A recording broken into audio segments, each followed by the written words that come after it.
Diz assim a palavra do Senhor, conforme registrado no Evangelho de Marcos, capítulo 2, a partir do versículo 13. Jesus saiu outra vez para a beira-mar. Uma grande multidão aproximou-se e ele começou a ensiná-los. Passando por ali, viu Levi, filho de Alfeu, sentado na coletoria, e disse-lhe: siga-me. Levi levantou-se e o seguiu. Durante uma refeição na casa de Levi, muitos publicanos e pecadores estavam comendo com Jesus e seus discípulos, pois havia muitos que o seguiam. Quando os mestres da lei, que eram fariseus, o viram comendo com pecadores e publicanos, perguntaram aos discípulos de Jesus: por que ele come com publicanos e pecadores? Ouvindo isso, Jesus lhes disse: não são os que têm saúde que precisam de médico, mas sim os doentes. Eu não vim para chamar justos, mas pecadores. Os discípulos de João e os fariseus estavam jejuando. Algumas pessoas vieram a Jesus e lhe perguntaram: por que os discípulos de João e os dos fariseus jejuam, mas os teus não? Jesus respondeu: como podem os convidados do noivo jejuar enquanto este está com eles? Não podem, enquanto tem consigo. Mas virão dias quando o noivo lhes será tirado, e nesse tempo jejuarão. Ninguém põe remendo de pano novo em roupa velha, pois o remendo forçará a roupa, tornando pior o rasgo. E ninguém põe vinho novo em vasilha de couro velha. Se o fizer, o vinho rebentará a vasilha, e tanto o vinho quanto a vasilha se estragarão. Ao contrário, põe-se vinho novo em vasilha de couro nova. Certo sábado, Jesus estava passando pelas lavouras de cereal. Enquanto caminhavam, seus discípulos começaram a colher espigas. Os fariseus lhe perguntaram: olha, por que eles estão fazendo o que não é permitido no sábado? Ele respondeu: vocês nunca leram o que fez Davi quando ele e seus companheiros estavam necessitados e com fome? Nos dias do sumo sacerdote Abiatar, Davi entrou na casa de Deus e comeu os pães da presença, que apenas aos sacerdotes era permitido comer, e os deu também aos seus companheiros. Então lhes disse: o sábado foi feito por causa do homem, e não o homem por causa do sábado. Assim, pois, o Filho do Homem é Senhor, até mesmo do sábado.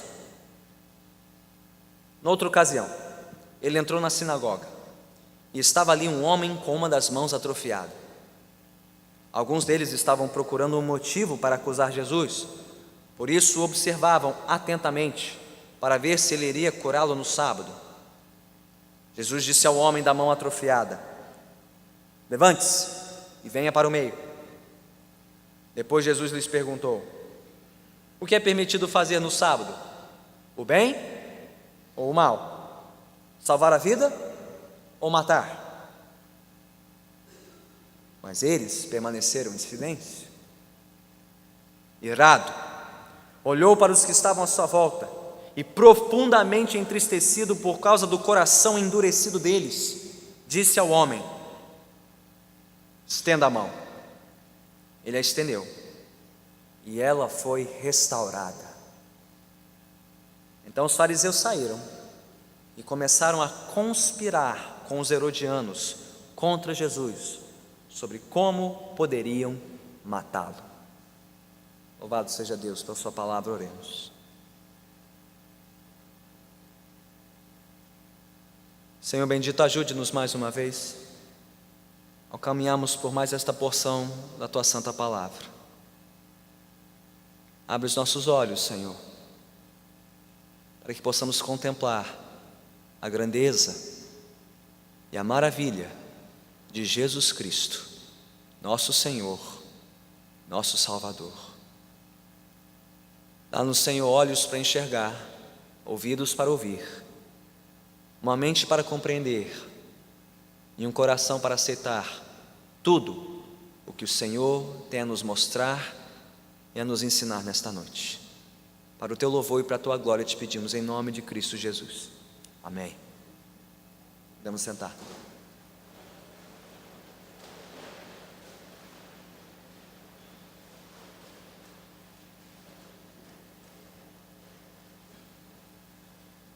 controvérsia, conflito, conspiração. Não são palavras e ideias que nós costumamos associar com a Bíblia e com a história de Jesus Cristo nos Evangelhos.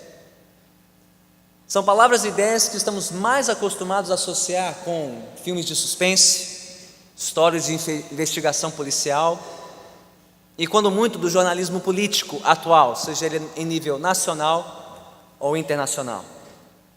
Mas quando paramos para ler com atenção e meditar cuidadosamente nas histórias sobre Jesus narradas nos Evangelhos, nós nos surpreendemos ao encontrar todas essas coisas presentes: controvérsias, conflitos e conspiração.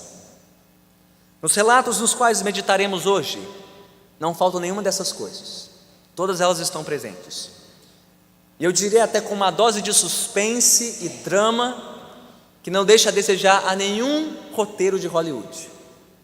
Os relatos desta noite têm uma coisa em comum: a controvérsia gerada por Jesus e os seus discípulos diante dos mestres da lei e dos fariseus, os peritos e os heróis da religião judaica no primeiro século. Eles estão presentes em cada uma destas cenas que acabamos de ler. E a cada nova controvérsia, seja a respeito do relacionamento de Jesus com os pecadores e publicanos, ou quanto à postura de Jesus e dos seus discípulos quanto às práticas religiosas do jejum e do sábado, a cada nova controvérsia, o clima fica mais tenso, o conflito fica mais acirrado entre Jesus e as autoridades de Israel. A cada nova cena, nós veremos isso, e são 4 cenas ao total, se você percebeu atentamente. Cena 1, Jesus e os publicanos, capítulo 2, versículos 13 a 17. Cena 2, Jesus e a prática do jejum, capítulo 2, versículos 18 a 22. E as cenas 3 e 4, Jesus e a guarda do sábado. A primeira acontecendo num campo, capítulo 2, versículos 23 a 28. E a segunda acontecendo numa sinagoga, capítulo 3, versículos 1 a 6. A cada cena, uma nova controvérsia e um novo conflito.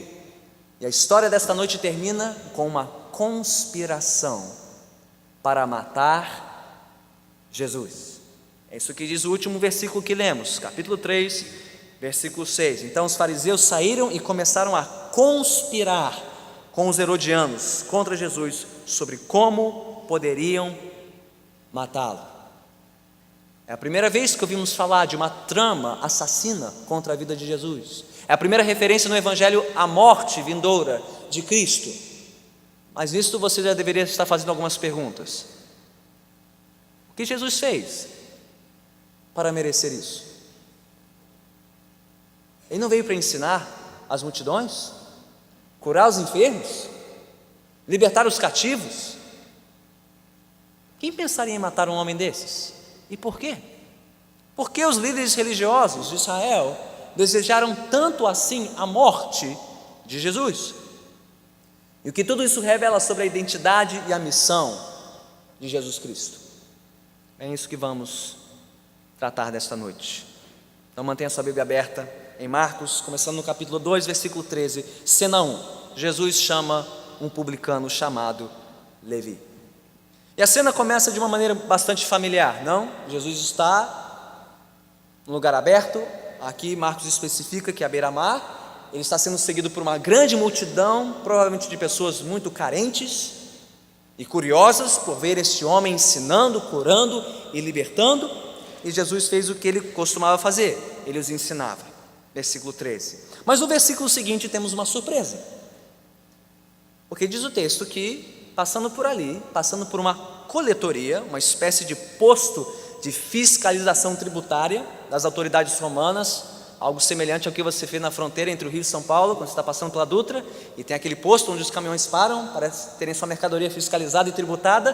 Bem, os romanos tinham as suas coletorias espalhadas perto das rotas comerciais das províncias do império, e lá estava o fiscal, pronto para recolher o imposto na coletoria, e o seu nome era Levi. E diz o texto que Jesus viu Levi sentado na coletoria e disse-lhe: siga-me, e o homem o seguiu. Por quê? Por que esse homem faria isso?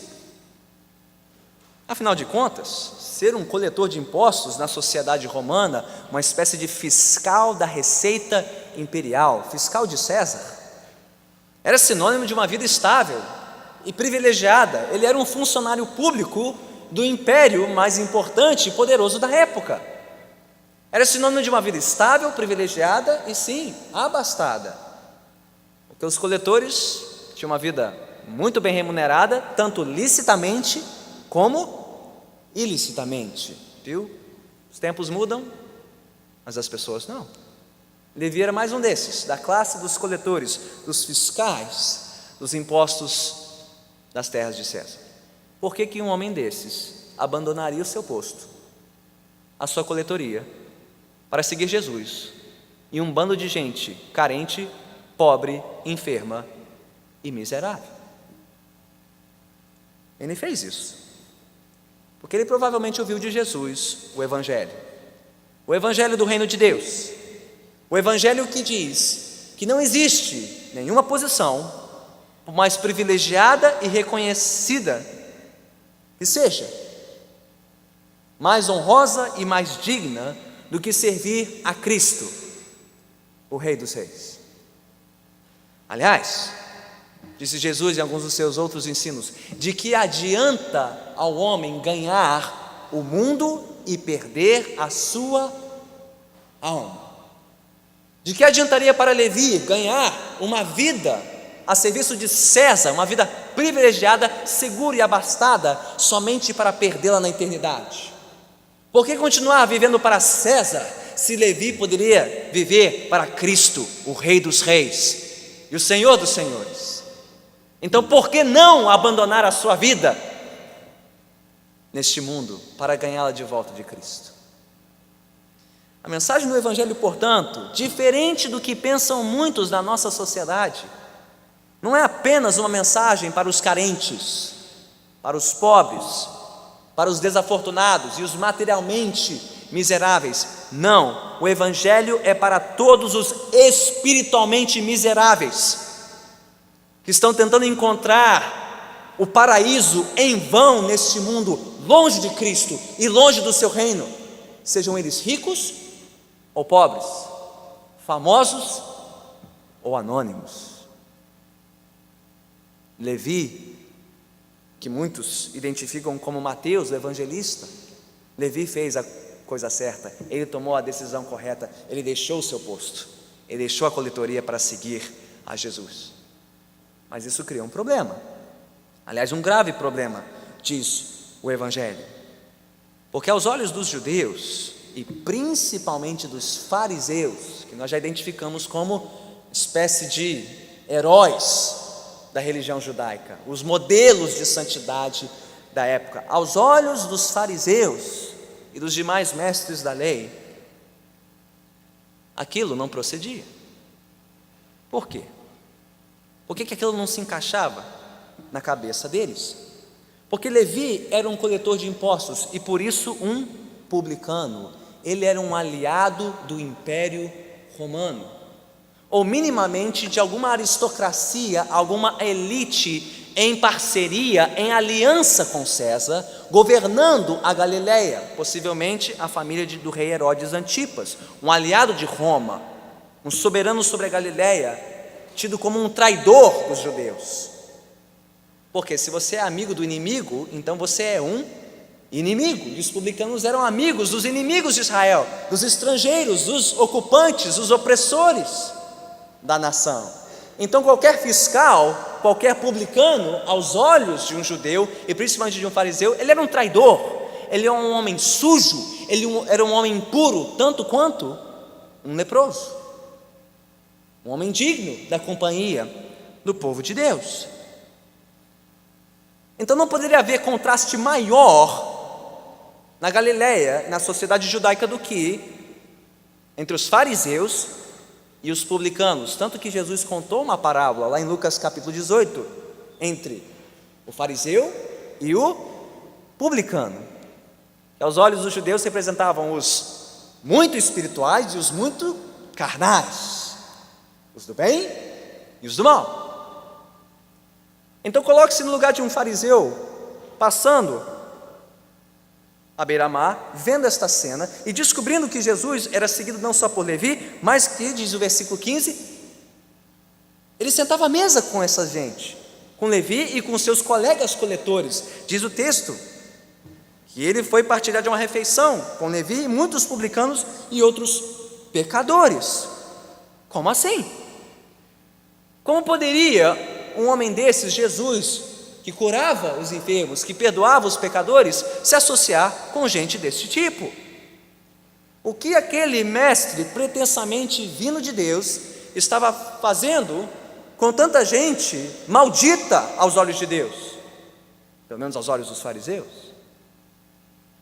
Imagine se Jesus fosse flagrado em Brasília, jantando na casa de um congressista e dos seus lobistas. O que você pensaria de um homem desses? Diga-me com quem andas e eu direi quem és. Então que Jesus é esse? Andando com publicanos, com pecadores, com traidores. A resposta de Jesus certamente chocou e constrangeu os fariseus. O que ele disse no versículo 17? Depois que os fariseus perguntaram aos discípulos de Jesus: por que ele come com publicanos e pecadores? Ouvindo isso, Jesus lhes disse: não são os que têm saúde que precisam de médico, mas sim os doentes. Eu não vim para chamar justos, mas pecadores. Jesus não tinha vindo para chamar os justos, mas sim os pecadores. Ele não veio para chamar gente saudável, mas gente doente, e não só fisicamente doente, mas espiritualmente doente. Portanto, a mensagem do reino de Deus, do evangelho de Cristo, não é para aqueles que se acham justos e dignos do favor de Deus, como os fariseus em Israel, os moralmente conservadores, os devotos, os religiosos, os de distinção ética e pessoal neste mundo, e que confiam nessas coisas. De novo, não há nada de errado em ser nada disso, moralmente conservador, devoto, religioso e distinto moralmente e eticamente, nada de errado com isso, mas os fariseus confiavam nessas coisas. Eles encontravam sua identidade, a sua segurança nisso, e por isso achavam que eram melhores que os outros e mais merecedores do favor de Deus. O que Jesus disse para aquela gente? Assim como os que têm saúde não precisam de médico, mas quem precisa de médico? Quem corre atrás de médico? Quem está doente? Assim também, não são os moralmente e os espiritualmente saudáveis que correm para o Evangelho, mas os enfermos, os doentes, os injustos, os pecadores que sabem que carecem da graça e do perdão de Deus, os que sabem que não são melhores do que os outros. De novo, não que existam pessoas moralmente justas e espiritualmente saudáveis neste mundo, isso ficará bem claro na continuação da história, aguente mais um pouco, você verá isso. Mas aos olhos de Deus, aos olhos do Evangelho, todos nós somos doentes, todos nós somos pecadores, todos nós somos miseráveis e carentes do perdão de Deus. Nem mais nem menos do que os congressistas em Brasília. Mas somente os que sabem que são doentes, os que sabem que são miseráveis, os que sabem que precisam de um médico, que precisam de um Salvador, é que correm para Jesus, é que buscam o Evangelho. E são esses que Jesus veio chamar, salvar e transformar. Mas os fariseus não acreditavam nisso. Eles realmente criam e confiavam na sua superioridade moral e espiritual, como sendo dignos do favor e da distinção aos olhos de Deus. Mas como eu disse, isso era só o começo da história. Estamos só no começo da história. Há muito mais controvérsia e conflito pela frente. Vamos em frente. Cena 2. Jesus e a prática do jejum. A segunda controvérsia entre Jesus e os fariseus girou em torno de uma prática por demais importante para os judeus e, inclusive, para João Batista, primo e precursor de Jesus, e os seus discípulos, porque diz o texto no versículo 18 que eles também jejuavam e se escandalizavam pelo fato de Jesus e os seus discípulos não jejuarem. Bem, você precisa saber que na lei de Moisés, registrada no Antigo Testamento, o jejum só era obrigatório um dia do ano. Era o dia chamado dia da expiação, quando todo o povo deveria se reunir no templo ou no tabernáculo para confessar os seus pecados e buscar o perdão de Deus. Era o único dia de jejum obrigatório do ano. Mas os fariseus acreditavam e praticavam o jejum 2 vezes por semana, ou seja, 104 vezes mais do que era obrigatório na lei. Jejuando não só de alimento 2 dias inteiros da semana, mas até de água, num sinal de contrição, reverência, separação para Deus e preparação para a volta do Senhor. Então o que eles pensavam de Jesus e dos seus discípulos que não jejuavam? Aliás, interessante, né? Porque as primeiras 2 controvérsias têm a ver com mesa, com comida, né? Ele não só come com publicanos, mas também não jejua. Ele não faz nada que os fariseus fazem à mesa. Ele não come com as pessoas certas e não deixa de comer nos momentos certos da semana. Em qual foi a resposta de Jesus? Deve tê-los chocado também, tanto quanto o anterior. Veja no versículo 19 e 20 que Jesus não condenou a prática do jejum em si. Aliás, ele deixou até entendido, subentendido nas entrelinhas, que os seus discípulos um dia jejuariam. Ele esperava que os seus discípulos jejuassem quando ele não estivesse mais com eles. Ele disse no versículo 20 claramente: mas virão dias quando o noivo lhe será tirado, o noivo no caso é ele, e nesse tempo jejuarão. Veja, Jesus não tinha nenhum problema com o jejum em si. Mas por que os fariseus estavam jejuando? Porque eles criam que estavam se preparando para a volta de Deus, para a vinda de Deus, para salvar o seu povo e julgar os seus inimigos.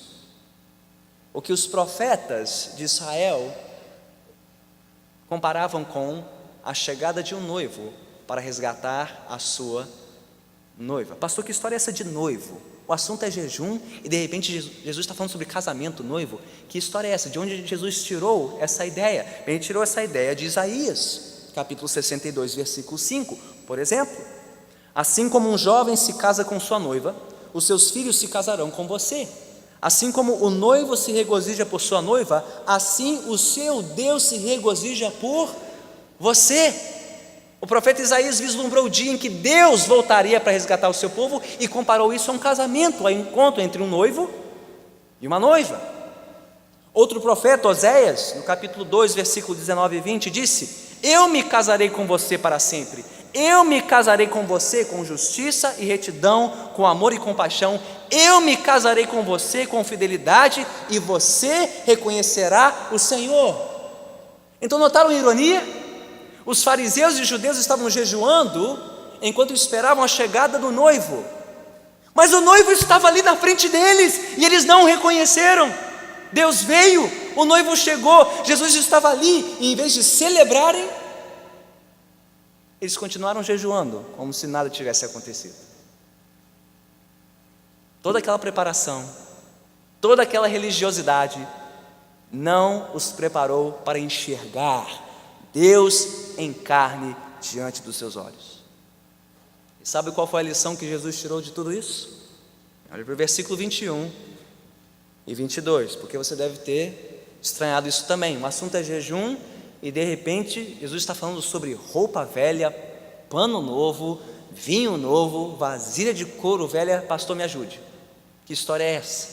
Sobre o que Jesus está falando aqui? Ora, ele está lançando uma acusação contra os fariseus. Ele está dando um tapa na cara deles e comparando toda a religiosidade deles, toda a prática religiosa deles a trapos velhos, roupas velhas e vasilhas de couro estragadas. Ele diz, assim como um remendo de pano novo não pode consertar uma roupa velha, porque a roupa velha ela encolhe, e se você colocar um remendo de pano novo ali, ela vai esgarçar ainda mais a roupa. Em vez de restaurar a roupa, você vai estragá-la ainda mais. E no mundo antigo, vinho era armazenado ou em jarras de cerâmica ou em vasilhas de couro. Só que o vinho continuava fermentando dentro de uma vasilha de couro e ela ia aumentando de tamanho. E se você colocasse vinho novo numa vasilha que já estava alargada, o que aconteceria? Ela ia arrebentar e você ia perder o vinho novo. O que Jesus estava dizendo com isso? Que a religiosidade dos fariseus era como aquela roupa velha e como aquela vasilha estragada. Toda a religião deles não poderia receber, não poderia comportar o evangelho da graça de Jesus, o pano novo e o vinho novo. Toda aquela religiosidade teria que ser descartada e renunciada antes que eles pudessem enxergar e crer no evangelho. Assim como um remendo de pano novo não restauraria uma roupa velha, assim como um vinho novo não caberia numa vasilha de couro velha, assim também o evangelho da graça não caberia, nem seria comportado numa religião farisaica baseada na performance e no mérito dos seus praticantes. Meus irmãos e minhas irmãs, paremos para pensar sobre isso um pouco, porque isso explica por que o evangelho da graça é tão ofensivo para as pessoas hoje, tanto quanto o foi para os fariseus há 2000 anos. Porque a religiosidade deste mundo nos diz que há algo que podemos e precisamos fazer para alcançar o favor de Deus, para alcançar os méritos aos olhos de Deus, seja por jejuns, ou penitências, ou romarias, ou procissões, ou correntes, ou promessas, ou descarregos, ou dízimos, ou ofertas. É tudo farinha do mesmo saco, é tudo roupa estragada e vasilha velha, porque são tentativas religiosas do homem para alcançar o favor de Deus. Mas o evangelho da graça vem com outra mensagem, que diz que não há nada que nós possamos fazer para alcançar o favor de Deus, porque Cristo veio fazer tudo, o noivo veio para estabelecer o nosso favor e o nosso mérito aos olhos de Deus, pelos méritos dele. E meus irmãos, assim como o vinho novo não encaixa em vasilha velha, assim como o pano novo não encaixa em roupa velha, assim o evangelho da graça não encaixa em religião humana nenhuma, são incompatíveis. Ou você crê em um, ou você crê no outro, ou você crê no evangelho da graça, ou você crê na religião humana baseada em méritos humanos.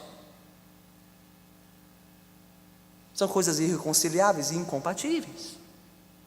O evangelho da graça, portanto, não pode ser importado ou acrescentado à religiosidade humana. Um não pode conviver com o outro. Ou você é devoto do evangelho, ou você é devoto da religião dos homens, seja ela espírita, católica, budista, muçulmana, judaica, Hare Krishna, o que for. Só há um evangelho da graça, só um evangelho que salva, é o evangelho de Cristo Jesus. Ou você confia em Jesus Cristo e nos méritos dele, ou em si mesmo e nos méritos da sua religião. E você? Confia no quê? No que você confia? No que você crê? O que você acha que precisa fazer para merecer a salvação de Deus? Porque ou você crê em Jesus e no evangelho da graça que leva à vida, ou você crê em qualquer outra coisa que leva à morte. Ou você crê no remendo novo e no vinho novo, ou na roupa estragada e na vasilha velha. Ou você confia em Jesus para a sua salvação, ou em qualquer outra coisa para a sua condenação. Cena 3, Jesus e o sábado. Seguimos em frente. Bem, a essa altura, as coisas estavam muito complicadas para Jesus. A controvérsia e o conflito estavam escalando. A tensão estava crescendo a níveis críticos. a ponto de Jesus e os seus discípulos entrarem na lista dos mais procurados dos fariseus. Eles estavam na mira, no radar dos mestres da lei. É o que mostra o versículo 23. Jesus e os discípulos nem poderiam caminhar pela lavoura sem serem vigiados, sem serem espionados pelos fariseus. E então, Jesus cometeu sua falta mais grave até aqui. Ele quebrou o sábado. Ele violou o sábado. Justamente o sábado. Justamente a coisa mais sagrada para um judeu. E quanto mais para um fariseu. A sua credencial de pertencimento ao povo de Deus. O dia sagrado da semana, o distintivo nacional da religião de Israel. Como Jesus fez isso? Bem, diz o texto no versículo 23, que Jesus e seus discípulos fizeram o quê? Eles fizeram uma das 39 coisas proibidas pelos fariseus no sábado: colher espigas na lavoura para consumi-las. Agora é interessante isso, porque Jesus fez isso a uma distância razoavelmente próxima dos fariseus, senão ele não teria sido avistado. Pensaram nisso? Porque um fariseu não poderia caminhar muito no dia de sábado, senão ele ia quebrar a lei. O fariseu contava até o número de passos que ele dava no sábado, para não viajar mais do que a lei permitia. Um fariseu só poderia andar até 1.120 metros por dia de sábado, senão ele violava a lei. O que quer dizer que Jesus e seus discípulos estavam a um pouco menos de 1 quilômetro dos fariseus. Eles não estavam tão distantes assim. Mas ao invés de se preocuparem em socorrer Jesus e os seus discípulos no momento da necessidade, no momento da fome, o que os fariseus fizeram? Em vez de socorrer Jesus e os seus discípulos, eles se contentaram apenas em acusá-los, em condená-los, em criticá-los pela sua falta de devoção. É o que diz o versículo 23. Certo sábado, Jesus estava passando pelas lavouras de cereal. Enquanto caminhavam, seus discípulos começaram a colher espigas, e os fariseus lhe perguntaram: olha, por que eles estão fazendo o que não é permitido no sábado? E como Jesus os respondeu desta vez? Esse terceiro conflito da história. Ele fez duas coisas. Primeiro, Jesus os confrontou com a própria lei. O que ele diz no versículo 27? Ele faz aqui um trocadilho excelente. Ele diz: o sábado não foi feito por causa do homem, e não o homem por causa do sábado. O que ele quis dizer com isso? Que o sábado não era uma prisão, uma espécie de camisa de força que deveria atar as mãos e os pés do povo de Deus. Não, o sábado não era uma prisão, o sábado era um lar que deveria proteger, guardar e suprir o povo de Deus em descanso do seu trabalho, mas também do perdão e da graça de Deus. Deus instituiu o sábado para o bem do seu povo e não para o mal, disse Jesus.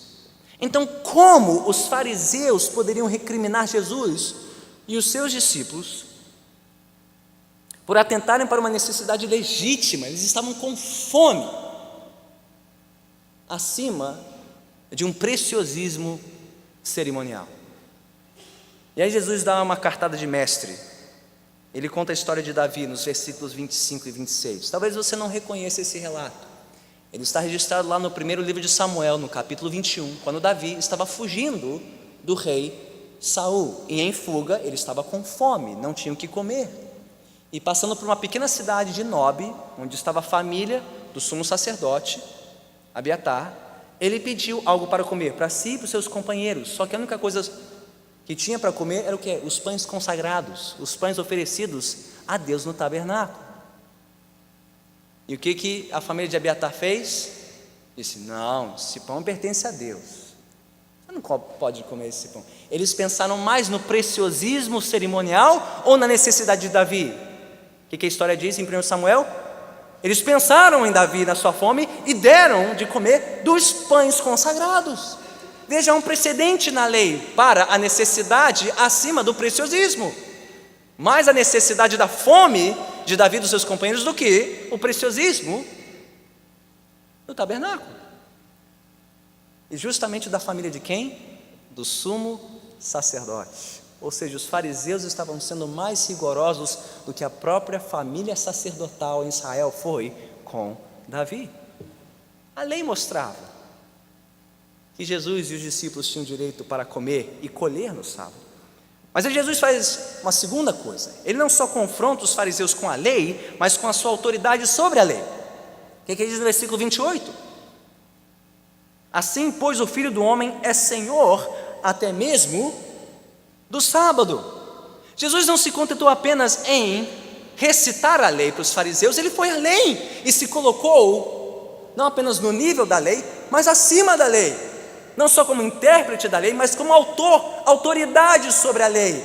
Pois bem, eu estou aqui e eu sou o Senhor da lei e eu sou o Senhor do sábado, porque isso que vocês estão guardando, que nem os seus jejuns, é apenas uma sombra de mim.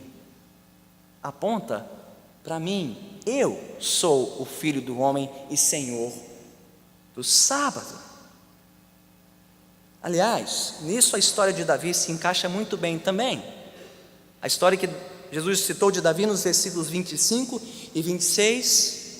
Porque quem era Davi nessa história? Ele era o futuro rei de Israel, que recebeu a provisão de um sumo sacerdote para comer os pães consagrados do tabernáculo. E quem era Jesus? Um rei maior que Davi, um sacerdote maior que Abiatar e maior que o tabernáculo, vindo para salvar o seu povo, sendo merecedor, pelo menos da mesma honra que os sacerdotes deram para Davi. Mas sabe o que os fariseus fizeram? Eles honraram Jesus? Eles o reconheceram como autoridade, o Senhor do sábado? Numa enorme ironia, os fariseus nessa história fizeram com Jesus a mesma coisa que Saul fez com Davi. Perseguiu e tramou contra a sua vida. Então o cenário está montado para o suspense e o drama da cena final. Capítulo 3, versículos 1 a 6. E com isso vamos terminar. Já vimos a controvérsia, já vimos o conflito, agora só falta a conspiração. E como ela se deu? Cena final, cena 4. Jesus cura no sábado. Diz o texto que foi justamente numa sinagoga, provavelmente na mesma sinagoga em Cafarnaum, onde Jesus começou o seu ministério, onde ele primeiro começou a ensinar a palavra de Deus, como vimos lá no capítulo 1, versículo 21. Foi justamente num dia de sábado, quando todos poderiam observar a conduta de Jesus de perto, e onde alguns fariseus estavam apostos para acusá-lo e julgá-lo. Notaram? Jesus está entrando no campo do inimigo, ele está indo para o campo do adversário, ele está indo para a sinagoga em pleno dia de sábado. E foi justamente com um homem com uma das mãos atrofiadas ou ressequidas, paralisadas, diz o capítulo 3, versículo 1. Um homem cuja condição física não poderia ser revertida por homem algum, mas somente por quem? Por Deus. E foi nesse cenário, diante dos fariseus, que Jesus chamou o homem à frente e fez a pergunta a todos os presentes. Capítulo 3, versículo 4. Depois Jesus lhes perguntou: o que é permitido fazer no sábado? O bem ou o mal? Salvar a vida ou matar? Então, silêncio.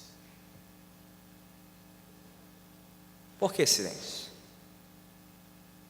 Porque todos naquela sinagoga sabiam que os fariseus proibiam, pasmem, até a oração por enfermos em dia de sábado, porque isso constituía trabalho aos olhos deles.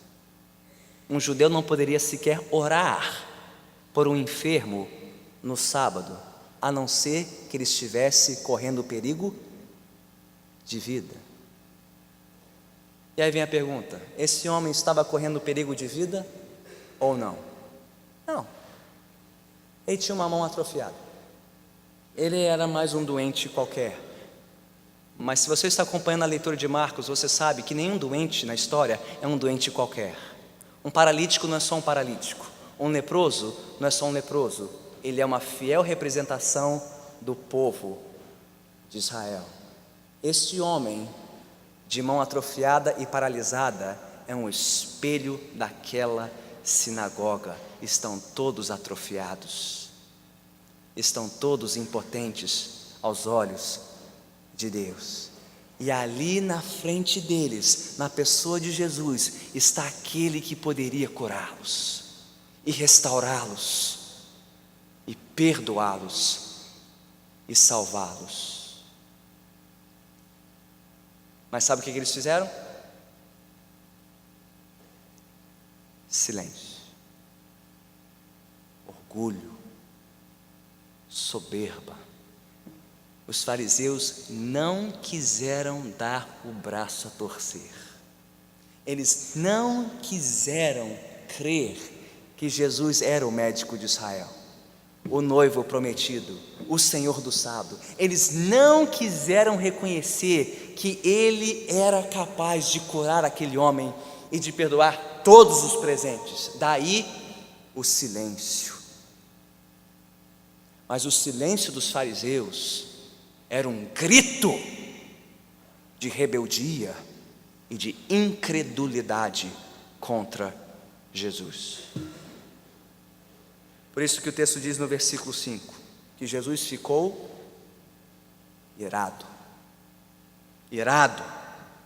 olhou para os que estavam à sua volta, e profundamente entristecido por causa do coração endurecido deles, que nem o coração endurecido de Israel no deserto, diante do Deus que veio para salvá-los. A história se repetindo, os fariseus duros de coração, que nem Israel, dura de coração no deserto, diante do seu Salvador. Jesus, comovido com aquela cena toda, não recuou. Fez o que ele tinha que fazer, o que ele veio para fazer. O que ele fez? Ele curou o homem. Ele restaurou o homem da mão ressequida. Em pleno sábado, em plena sinagoga, em plena assembleia dos fariseus. E como essa história termina? Essa história de controvérsia e conflito termina com conspiração, versículo 6. Então os fariseus saíram e começaram a conspirar com os herodianos contra Jesus, sobre como poderiam matá-lo. Agora veja duas coisas a respeito dessa conspiração. Ela é trágica e ela é irônica. Sabe por que ela é trágica? Porque em pleno dia de sábado, quando eles poderiam receber vida de Jesus, o que eles escolheram? Morte. Eles não podiam trabalhar no sábado, mas conspirar, tramar, fazer uma trama assassina para matar Jesus, isso não é trabalho. Que hipocrisia, não? Que tragédia.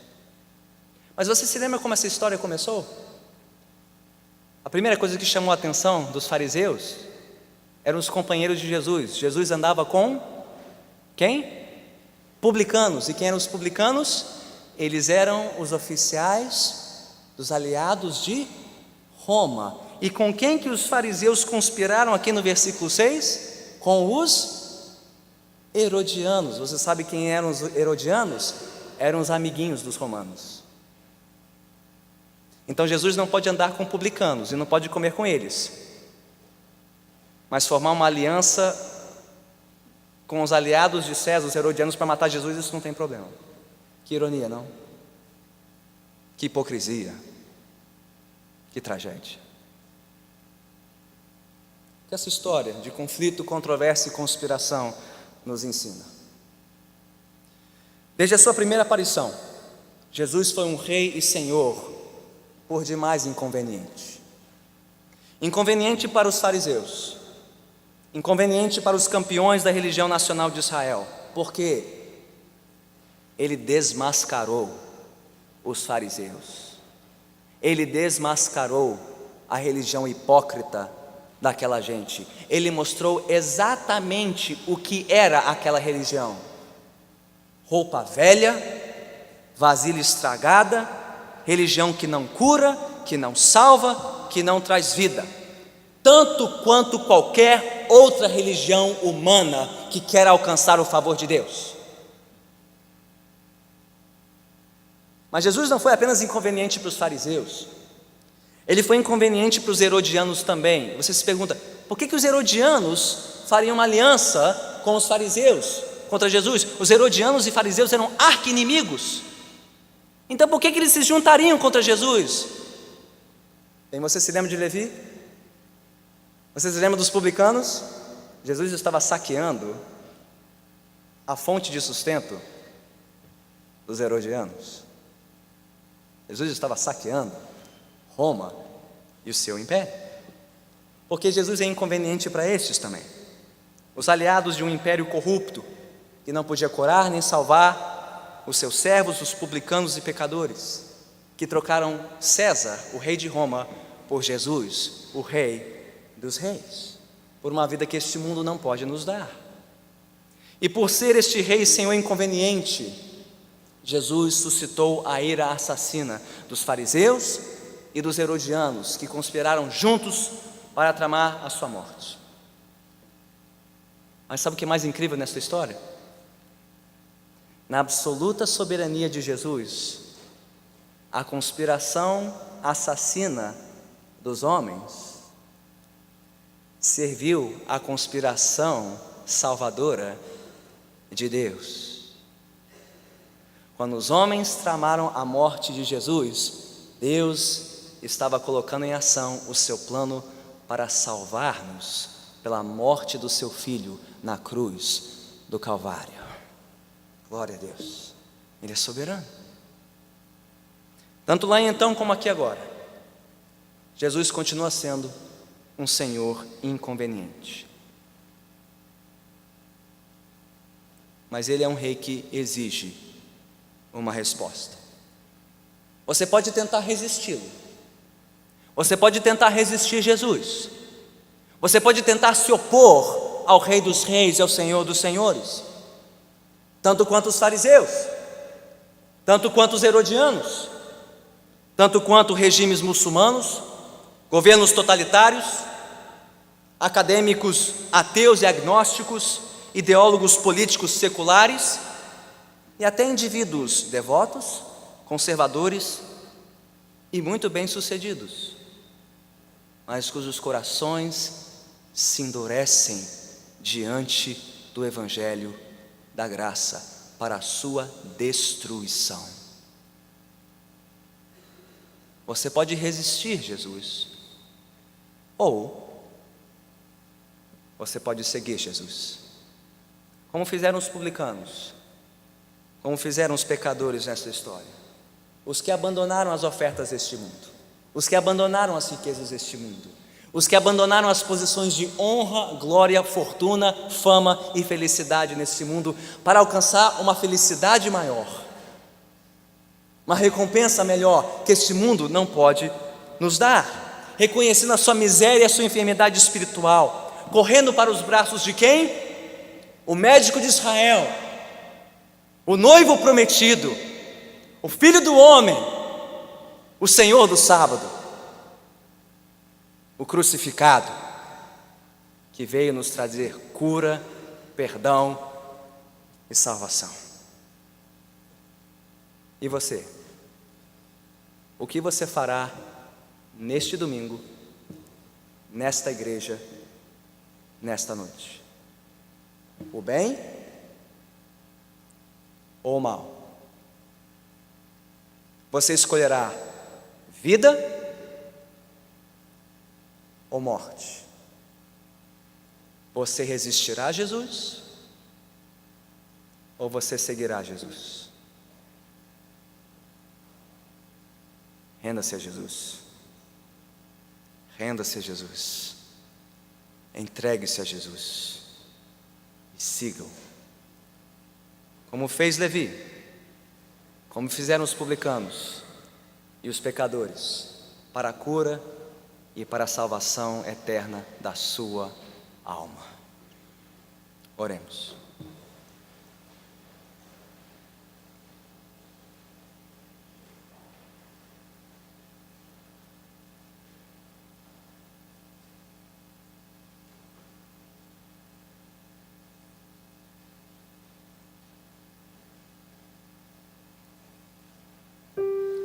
Senhor bendito,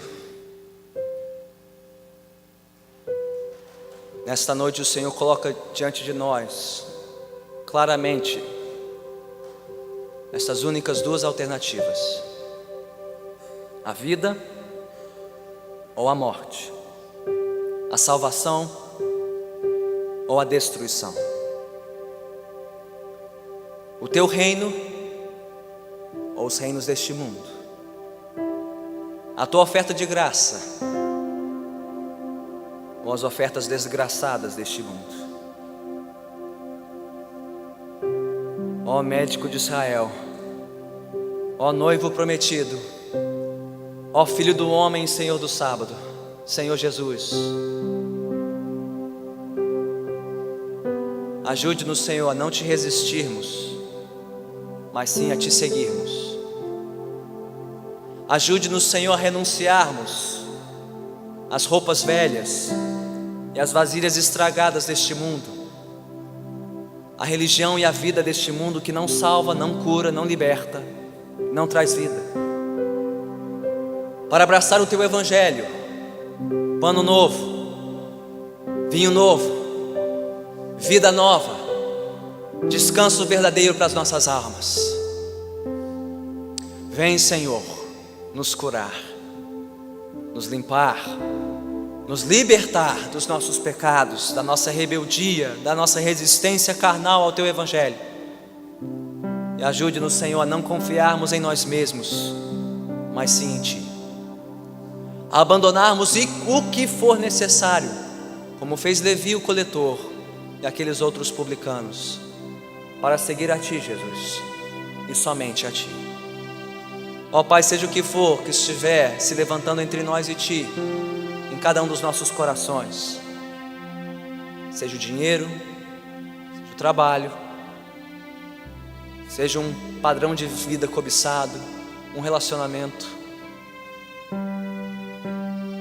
um desejo excessivo por algo bom em si, mas que tem tomado o teu lugar em nossas vidas, nossa saúde, nossa segurança, nosso sustento. Ó Pai, ajude-nos a entregarmos tudo isso aos teus pés, para seguirmos após Cristo, encontrarmos nele a vida, a saúde e o vigor pelos quais a nossa alma tanto anseia. Ó Pai, se houver entre nós aqueles que nunca antes se renderam ao evangelho, mas antes têm te resistido, que toda resistência caia por terra nesta noite, que o Senhor venha conquistar e convencer esses corações do evangelho da graça. Venha ajudá-los, Senhor, a renunciar toda e qualquer outra religião, credo ou esperança neste mundo, para confiar somente em Cristo, Jesus Cristo, Senhor e Salvador, a quem seja a glória para todos sempre. Amém.